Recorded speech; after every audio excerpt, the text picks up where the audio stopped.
Namaskar. If you are from North, East or West India, most probably you have not heard of a name called Velu Nachiyar. Velu Nachiyar was the first queen of India who revolted against British in 17th century. Velu Nachiyar belonged to Shivaganga. She was born in Ramanada kingdom in Ramanadapuram, and she was married to the king of Shivaganga. She is the one who revolted against British for the first time in India. However, her name is not mentioned anywhere in our textbooks in North, East and West India. At least I have not read in my childhood about Velu Nachiyar. Interestingly, we have read about Rani Lakshmibai, who came much later after Velu Nachiyar's incident. But we have read about her profusely. We have read about her in across books and documents. But Velu Nachiyar's name was nowhere mentioned in our textbooks in the schools. However, let me tell you about her. She was the queen of Shivagangai, and she was a daughter of Ramanada kingdom, which belonged to Ramanadapuram.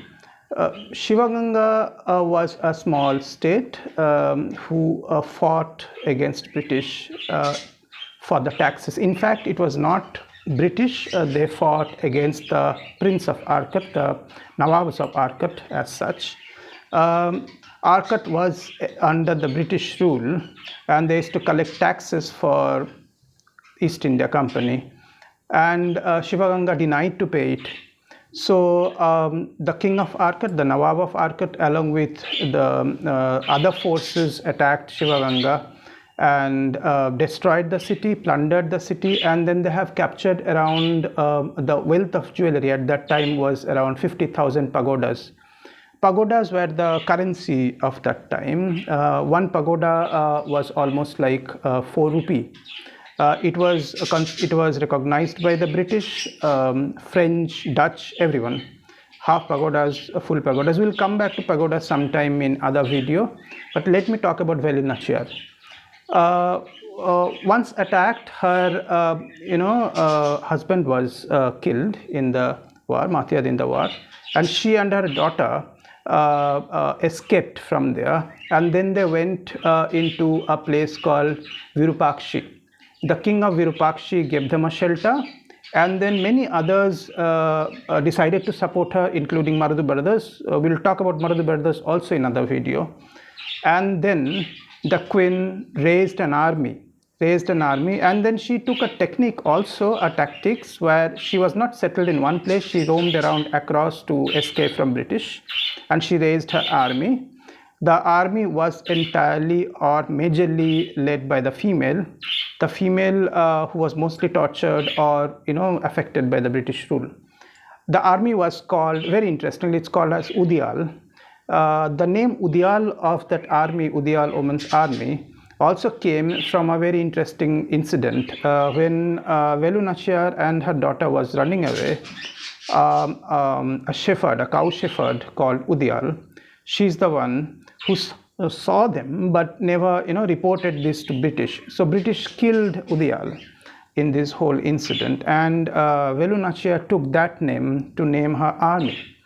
So the Udyal army was led by a leader called Kovili. So Kovili is the one who led Udyal army against the British. In fact, when the Nawab captured the city of Shivagangai, he even changed the name of the city. He plundered, he killed, and then collected money, but he changed the name of the city, and it's called Hussain Nagar. He named it as Hussain Nagar. So what Kovili did, when the tactic of British used to be that they used to keep the armors and then the artillery in the temples, thinking that nobody will attack the temple. As a process, nobody will attack a temple, a religious space. So they kept it there. So what Kovili did is that she put the bombs and fuels in her body, and she jumped in that artillery. Interestingly, she is supposed to be the first human bomb. So Kovili is the first human bomb who dedicated her life and given her life and became martyr to save the Shivaganga kingdom. Velu Nachiyar took help of Hyder Ali and many other kings, and as I said, Maradu brothers, and saved the Shivaganga estate. Interestingly, very interestingly, she was expert in Valari. And if you see my old videos, earlier videos, you will know what is Valari. The British were dreaded of Valari because they called it as flying missiles. It's a metal flying missile. They used to call it as such. So it is a weapon which is to be thrown and can be coming back in hand and need not be. But it was an indigenous Indian weapons. And Velu Nachiyar was an expert in that weapon. And she was not only an expert in weaponry and armory, she was also expert in multiple languages. Like Urdu, French, Malayalam, Telugu, and she knew multiple languages as such. She even became closer to the French, government in Pondicherry, and she trained the daughter of French king, the Valari, as a weapon.